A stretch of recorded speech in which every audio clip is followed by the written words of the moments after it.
Hi friends, పెరుగైతే త్వరగా పులుపు రాకుండా ఉండాలి అంటే ఇప్పుడు నేను చెప్పే టిప్ అయితే ఫాలో అవ్వండి. ఈ విధంగా చిన్న కొబ్బరి ముక్క అయితే దీంట్లో అయితే యాడ్ చేసుకుంటే పెరుగు అనేది త్వరగా పులవదండి. మనకి సమ్మర్లో పెరుగు అనేది త్వరగా పులిసిద్ది కదా, ఈ విధంగా చేస్తే మనకి పెరుగు అనేది త్వరగా పులుపు రాదండి. మనం ఇంటికైతే ఎగ్స్ తెచ్చుకుంటాం కదండి, అవి మంచిగా ఉన్నాయో పాడైపోయినాయో తెలుసుకోవడానికి ఈ టిప్ అయితే ట్రై చేయండి.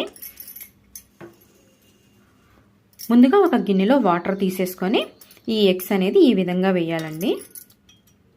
చూశారు కదా, ఈ ఎగ్స్ అయితే మంచిగా ఉన్నాయి, మునిగిని చూశారు కదా. ఈ విధంగా మునిగితే ఎగ్స్ అనేది మంచిగా ఉన్నట్టు. మనం వేయగానే పైకి అనేది తేలుతూ ఉన్నప్పుడు ఆ ఎగ్స్ అనేది పాడైపోయినాయి అని లెక్కండి. ఈ విధంగా మనం టెస్ట్ చేసేసుకొని వాడుకుంటే చాలా మంచిదండి. వీడియో నచ్చినట్టయితే please like, share and subscribe my channel.